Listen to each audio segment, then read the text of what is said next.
Aditya Narayan Indian idol की पूरी controversy में फंस चुके हैं। उसमें बचपना है, इमोशनल है और पूरी कंट्रोवर्सी का भार सभी ने उसी के सर पर डाल दिया। ये कहना है आदित्य नारायण के पिता उदित नारायण का। उन्होंने हाल ही में आज तक को एक इंटरव्यू दिया और उन्होंने कहा कि आदित्य अभी जो है मैच्योर नहीं, बचपना है उनमें इमोशनल है। ऐसे में शो से जुड़े रहने की वजह से वो उसको लेकर सेंसिटिव हो गए हैं। आप देखिए, पूरे प्लेटफॉर्म में से किसी ने कुछ नहीं बोला, सब कुछ आदित्य के ऊपर आ गया। आदित्य तो वहां सिर्फ एंकरिंग कर रहा है, तो उसके ऊपर सारा भार दे देना कितना सही है? इसमें आदित्य की कोई गलती ही नहीं। आदित्य मुझसे इस पर बात करने आया था, लेकिन मैंने उसे कोई जवाब नहीं दिया, क्योंकि मेरे मन में यही बात रही कि जब जो प्लेटफॉर्म है उसके मेन लोगों को आकर इस पर बात करनी चाहिए।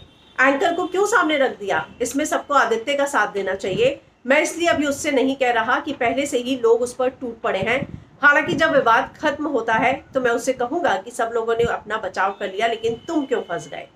तो अब जो है उन्होंने ये कहा है कि सबने मिलकर मेरे बेटे को फंसा दिया। ये जो पूरी की पूरी जिम्मेदारी है चैनल को लेनी चाहिए थी, लेकिन उन्होंने आदित्य को आगे कर दिया, यानी कि उसे बलि का बकरा बना दिया। वहीं अमित कुमार को लेकर भी उदित नारायण ने कहा कि मैंने अमित कुमार वाला शो देखा, मुझे वो बहुत इंजॉय करते नजर आए। मैं अमित जी को पर्सनली जानता हूँ। कोरोना से पहले उन्होंने घर पर पार्टी भी दी थी, जहां हम मिले, ढेर सारी बातें हुई। किशोरदा ऐसे सिंगर रहे हैं जिसकी तुलना किसी से की ही नहीं जा सकती, और सिंगर्स उन्हें किताब की तरह मानते हैं और काफी कुछ उनसे सीखते हैं। ऐसे लेजेंड लोगों के काम को दोहराना नामुमकिन है। ऐसी तुलना वाली बात तो होनी ही नहीं चाहिए। जब आपने शो पर हामी भर दी तो आपको इस तरह बाहर आकर ये सब बातें नहीं करनी चाहिए थी। हालांकि ये बात कहकर मैं भी आदित्य की तरह फंस जाऊंगा। अमित मेरे भाई की तरह है, उनका प्यार हमेशा मिला है, इसलिए मैं उनसे इस बारे में बात करूंगा। हम आर्टिस्ट को कई बार बुलाया जाता है, लेकिन हम अपने काम के साथ साथ आने वाले लोगों के काम देखें और उन्हें पॉलिश करें, इसका ही तो हमें पेमेंट मिलता है।